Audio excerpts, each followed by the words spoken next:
Hello, അസ്സലാമലൈക്കും. ഇന്ന് അടിപൊളി പാലക്കാടൻ ചിക്കൻ ബിരിയാണിയുമായിട്ടാണ് ഞാൻ വന്നിരിക്കുന്നത്. അതിനായി നമ്മൾ ആദ്യം തന്നെ കുറച്ച് ചിക്കൻ പൊരിച്ചെടുക്കണം. പിന്നെ ഇതിലേക്ക് നമ്മൾ ചേർത്തിരിക്കുന്ന മസാല എന്താണെന്ന് വെച്ചാൽ മഞ്ഞൾപ്പൊടി, മുളക് പൊടി, ചിക്കൻ ഗരം മസാല, ചിക്കൻ മസാല, പിന്നെ ഇഞ്ചിയും വെളുത്തുള്ളി അരച്ചത്, കുറച്ച് തൈര്, ഉപ്പ്, ഇത്ര മാത്രം ഇട്ടിട്ടാണ് ഞാൻ ഈ ചിക്കൻ പൊരിച്ചെടുക്കാൻ പോകുന്നത്. ഒരു പാൻ അടുപ്പത്ത് വെച്ച് ചൂടായിട്ട് അതിലേക്ക് എണ്ണ ഒഴിച്ച് നമ്മൾ ഈ ചിക്കനെല്ലാം പൊരിച്ചെടുക്കുകയാണ്. പിന്നെ ഒരുപാട് അങ്ങോട്ട് മൊരിച്ചെടുക്കുകയൊന്നും വേണ്ട, ഒരു മുക്കാൽ വേവോടുകൂടി എടുത്താൽ മതി. നമ്മൾ ബിരിയാണിയിലേക്ക് ഇടാൻ വേണ്ടിയിട്ടാണ്. പിന്നെ പൊരിക്കാത്തിട്ടാൽ അതോ ഇങ്ങനെ ഉപ്പും മുളകും പിടിക്കാത്ത പോലെ ആവും, അതുകൊണ്ടാണ് ഞാൻ പൊരിച്ചിട്ടിടുന്നത്. അപ്പോൾ നമുക്ക് ആദ്യം ചിക്കനെല്ലാം നന്നായിട്ടൊന്ന് പൊരിച്ചെടുക്കാം. പിന്നെ പാലക്കാടൻ ബിരിയാണി 1-2 പേർ ചോദിച്ചിരുന്നു എങ്ങനെയാണ് വെക്കുകയെന്നൊക്കെ, അവർക്ക് വേണ്ടിയിട്ട് കൂടി കേട്ടോ ഞാനിത് ഇടുന്നത്. അപ്പോൾ ഇത് ഒരു പാകം നന്നായി വെന്ത് വന്നിട്ടുണ്ട്. പിന്നെ ചിക്കൻ ബിരിയാണി വെക്കുമ്പോൾ നമ്മൾ എപ്പോഴും ചിക്കൻ കുറച്ച് വലിയ കഷ്ണങ്ങളാക്കി വേണം എടുക്കാൻ. ചെറിയ കഷ്ണങ്ങളാക്കുമ്പോൾ അത് പെട്ടെന്ന് റൈസിലിട്ട് അങ്ങോട്ട് ഇളക്കുമ്പോൾ ഇറച്ചി പെട്ടെന്ന് അങ്ങോട്ട് പൊടിഞ്ഞു പോകും. അതുകൊണ്ട് ഇത്ര വലുപ്പമുള്ള കഷ്ണങ്ങളാക്കി വേണം നമ്മളിത് എടുക്കാൻ. അപ്പോൾ നമ്മൾ ചിക്കനെല്ലാം ഇതുപോലെ പൊരിച്ചെടുക്കണം.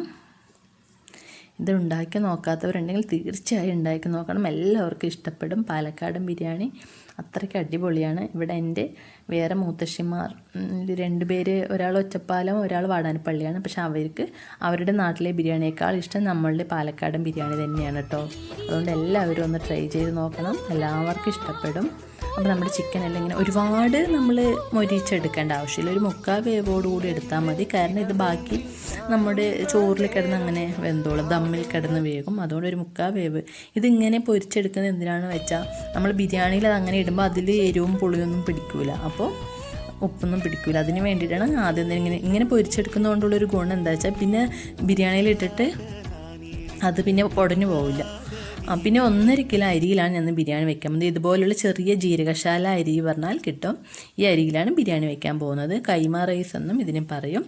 അപ്പോൾ ഈ അരി നന്നായി ഒന്ന് കഴുകിയിട്ട് ഒരു 10 മിനിറ്റ് നമ്മൾ വെള്ളത്തിൽ കുറച്ച് നേരം കുതിരാൻ വെക്കണം. അപ്പോൾ ഞാൻ ആദ്യം തന്നെ നന്നായി അരിയെല്ലാം നന്നായി കഴുകി എടുക്കുന്നുണ്ട്. ഒരു 10 മിനിറ്റ് വെള്ളത്തിലിട്ട് വെക്കണം. അപ്പോഴേക്കും നമുക്ക് ബിരിയാണിയുടെ മസാലയെല്ലാം കറക്റ്റ് ആക്കുമ്പോഴേക്കും ഈ അരി 10 മിനിറ്റ് അതിൽ കിടന്ന് കുതിർന്ന് വന്നോളും. പിന്നെ ഇതിലേക്ക് ആവശ്യമായത് ഇഞ്ചി, ചെറിയുള്ളി, വെളുത്തുള്ളി അരച്ചത്, ഒരു 3/4 കിലോനുള്ള സവാള, ഒരു 6 പച്ചമുളക്, ഒരു 3/4 കിലോ തക്കാളി എടുത്തിട്ടുണ്ട്. പിന്നെ ചട്ടി ചൂടായിട്ട് ഒരു 200 ഗ്രാം നെയ്യും 200 ഗ്രാം ഓയിലുമാണ് ഞാൻ ഇതിലേക്ക് ഒഴിച്ചു കൊടുക്കുന്നത്. ബിരിയാണി വയ്ക്കുന്ന ചട്ടി ആയതുകൊണ്ടാണ് ചട്ടിയുടെ കളർ അങ്ങനെ ഇരിക്കുന്നത്. അപ്പോൾ 1.5 കിലോ അരിക്ക് 200 ഗ്രാം നെയ്യുടെ ആവശ്യമില്ല. ഞാൻ കുറച്ചും കൂടി ആവാൻ വേണ്ടി 200 ഗ്രാം നെയ്യ് എടുത്താണ്. പിന്നെ അതിലേക്ക് പട്ടയും ഗ്രാമ്പൂവും ഏലവും ഇട്ട് പൊട്ടിക്കുകയാണ്. അതെല്ലാം പൊട്ടി വന്നതിന് ശേഷം നമ്മൾ ഒരു 3/4 കിലോനുള്ള സവാളയും ഒരു 6 പച്ചമുളക് ഇങ്ങനെ മുഴുവനായിട്ട് ഇടണം, മുറിച്ചിടരുത് കേട്ടോ. ഇങ്ങനെ മുഴുവനായിട്ട് ഇട്ടാൽ മതി, നെട്ടി കളഞ്ഞിട്ട് ഇങ്ങനെ ഇടുക. എന്നിട്ട് അത് നന്നായി ഒന്ന് വഴറ്റിയെടുക്കണം, ഒന്ന് വാടി വരട്ടെ. അപ്പോഴേക്കും നമുക്ക് ബിരിയാണിക്ക് ആവശ്യമായ ഉപ്പും ഇപ്പം തന്നെ നമുക്ക് ഇട്ട് കൊടുക്കാം. അപ്പോൾ പെട്ടെന്ന് സവാള പെട്ടെന്ന് വഴനും കിട്ടും. അപ്പോൾ അതിനുള്ള ആവശ്യം പിന്നെ വേണമെങ്കിൽ നമുക്ക് ഉപ്പ് ചേർത്താൽ മതി. അപ്പോൾ ഞാൻ കല്ലുപ്പാണ് ഇട്ട് കൊടുക്കുന്നത്. ബിരിയാണിക്ക് ആവശ്യമുള്ള ഉപ്പ് തന്നെ ഞാൻ ആദ്യം തന്നെ ഇട്ട് കൊടുത്തു അപ്പോൾ ഇതിൻ്റെ കൂടെ സവാള വഴനും കിട്ടും, അതിനുള്ള ഉപ്പും ആയല്ലോ. അപ്പോൾ അതൊക്കെ നന്നായി ഒന്ന് മൂത്ത് വരട്ടെ. പിന്നെ നമ്മളുടെ പാലക്കാടൻ ബിരിയാണിയിൽ മറ്റ് ബിരിയാണികളിൽ ചെറിയുള്ളി അങ്ങനെ ഉപയോഗിക്കാറില്ല. പാലക്കാടൻ ബിരിയാണിയിൽ ചെറിയുള്ളി അരച്ച് ചേർക്കാറുണ്ട്. ചെറിയുള്ളി, പിന്നെ ഇഞ്ചി അരച്ചത്, പിന്നെ വെളുത്തുള്ളി. ഇത് ഒരു 200 ഗ്രാമോളം എടുത്താൽ മതിയാവും കേട്ടോ. 200-250 ഗ്രാം അരച്ചത് ചേർത്താൽ മതി. അപ്പോൾ ഇതിൻ്റെ ഒന്ന് പച്ചമണമെല്ലാം മാറി നന്നായി ഒന്ന് മൂത്ത് വരട്ടെ. അതുവരെ നമുക്കിതിങ്ങനെ ഇളക്കി കൊടുക്കണം. ഇളക്കി കൊടുക്കാതിരുന്നാൽ അടി പിടിക്കും. അടുപ്പിലാണല്ലോ ബിരിയാണി വെക്കുന്നത്, പെട്ടെന്ന് അടി പിടിക്കും. അപ്പോൾ എല്ലാം നന്നായി മൂത്ത് വഴഞ്ഞ് വന്നിട്ടുണ്ടെങ്കിൽ ഇതിലേക്ക് നമ്മൾ ഒരു 3/4 കിലോനോളം തക്കാളി ഇട്ട് കൊടുക്കുകയാണ്. നമ്മുടെ ബിരിയാണിയുടെ ഒരു സ്പെഷ്യൽ ടേസ്റ്റ് വരുന്നത് തന്നെ ഈ തക്കാളി ഇട്ടിട്ടാണ് കേട്ടോ, ഒരു പുളിപ്പൊക്കെ. അപ്പോൾ നമ്മൾ ആ തക്കാളിയും കൂടി ഇട്ടിട്ട് നന്നായി ഒന്ന് വഴറ്റിയെടുക്കുകയാണ്. നന്നായി വഴഞ്ഞ് വരട്ടെ. പിന്നെ ഇതിലേക്ക് നമ്മൾ ഇടാൻ പോകുന്നത് പുതിന ഇലയും മല്ലി ഇലയുമാണ് ഇട്ട് കൊടുക്കുന്നത്. പുതിനയില കൂടുതലുണ്ടെങ്കിൽ അങ്ങനെ ഇടാം. എനിക്ക് കുറച്ചേ ഉണ്ടായിരുന്നുള്ളൂ, അപ്പോൾ ഉള്ള പുതിനയില ഞാൻ ഇട്ടു. പിന്നെ മല്ലിയിലയും കൂടി ഇട്ടിട്ട് നന്നായി അങ്ങോട്ട് വഴറ്റിയെടുക്കണം. പിന്നെ ഒരു ചെറുനാരങ്ങയുടെ നീരും ഞാൻ ഇതിലേക്ക് ചേർക്കുന്നുണ്ട്. അപ്പോൾ ചോറിങ്ങനെ ഒരുപാട് ഒട്ടിപ്പിടിക്കാതിരിക്കാനൊക്കെയാണ് നമ്മൾ ചെറുനാരങ്ങയുടെ നീര് ചേർക്കുന്നത്. അപ്പോൾ ഒരു ചെറുനാരങ്ങയുടെ നീര് ചേർത്തു. ഇനി ഇതിലേക്ക് നിങ്ങൾക്ക് എത്രയാണ് എരിവ് വേണ്ടത് അതിനനുസരിച്ച് ഞാനൊരു 3.5 സ്പൂണോളം മുളക് പൊടി ഇട്ട് കൊടുക്കുന്നുണ്ട്. പിന്നെ മഞ്ഞൾപ്പൊടി മല്ലിപ്പൊടിയും ഈ ബിരിയാണിക്ക് ഇടേണ്ട ആവശ്യമില്ല കേട്ടോ. വെറും മുളക് പൊടിയും ഗരം മസാലപ്പൊടിയും മാത്രമാണ് ഇതിലേക്ക് ഇടേണ്ടത്.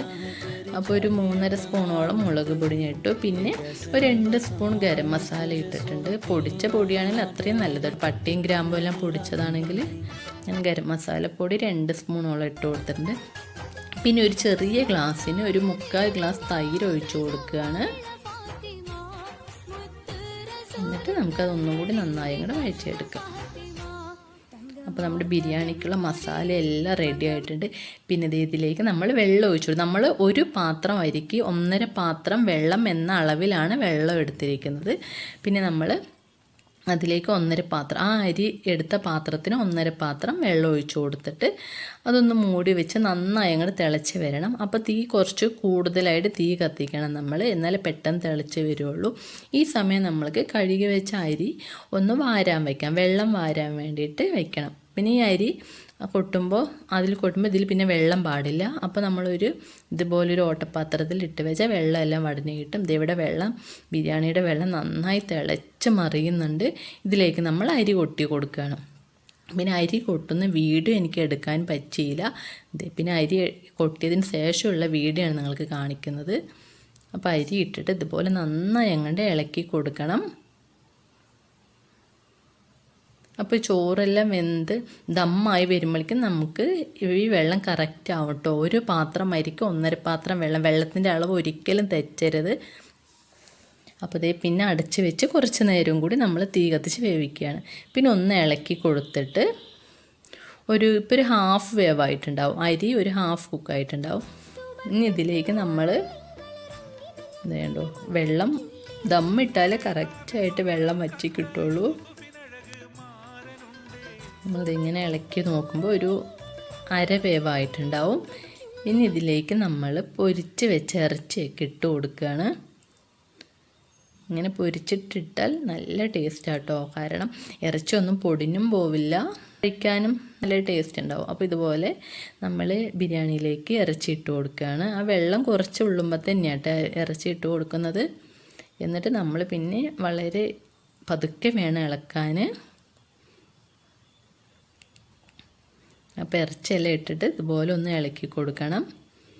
അപ്പോൾ നമ്മൾ ഇറച്ചി ഇടുമ്പോഴും ഇതിൽ കുറച്ച് വെള്ളം കാണും. പിന്നെ ദമ്മൊക്കെ ഇട്ടാൽ ഇതിൻ്റെ വെള്ളം കറക്റ്റ് ആവുള്ളൂ. അതുകൊണ്ടാണ് ദമ്മിടാൻ വേണ്ടിയിട്ടാണ് അടുപ്പിൽ തന്നെ വെക്കുന്നത്. അപ്പോൾ അങ്ങനെ പിന്നെ നമ്മളത് മൂടി വെച്ചിട്ട് അടുപ്പിലെ കനലെല്ലാം വാരി ഇതുപോലെ ആ തട്ടിൻ്റെ മേലേക്ക് ഇടുകയാണ്. ഇനി ബാക്കി ദമ്മിൽ കിടന്ന് വേണം ആ ചോറ് അങ്ങോട്ട് വേവാൻ. പിന്നെ നല്ല വെയിറ്റുള്ളൊരു കല്ല് അതിന് മുകളിലേക്ക് വെച്ച് കൊടുക്കണം. പിന്നെ താഴെ അടുപ്പ് ഒരിക്കലും കത്തിക്കരുത്, അതിൽ ഇത്തിരി വെള്ളം ഒഴിച്ചിട്ട് അടുപ്പൊക്കെ എടുത്തണം. ഇനി നമുക്ക് ഒരു അരമണിക്കൂർ ദമ്മിട്ടിട്ട് തുറന്ന് നോക്കിയപ്പോൾ നമ്മുടെ അടിപൊളി ബിരിയാണി ഇവിടെ റെഡി ആയിട്ടുണ്ട്. ഇതാണ് നമ്മുടെ പാലക്കാടൻ ബിരിയാണി. എല്ലാവരും ഒന്ന് ഉണ്ടാക്കി നോക്കണം, എല്ലാവർക്കും തീർച്ചയായും ഇഷ്ടപ്പെടും. ഇനി ഇൻഷാ അല്ലാഹ് വേറൊരു വീഡിയോയുമായി വീണ്ടും കാണുന്നതായിരിക്കും. എല്ലാവർക്കും ഈദ് മുബാറക്. അല്ലാഹു അക്ബർ, ലാ ഇലാഹ ഇല്ലല്ലാഹു അല്ലാഹു അക്ബർ, അല്ലാഹു അക്ബർ വലില്ലാഹ്.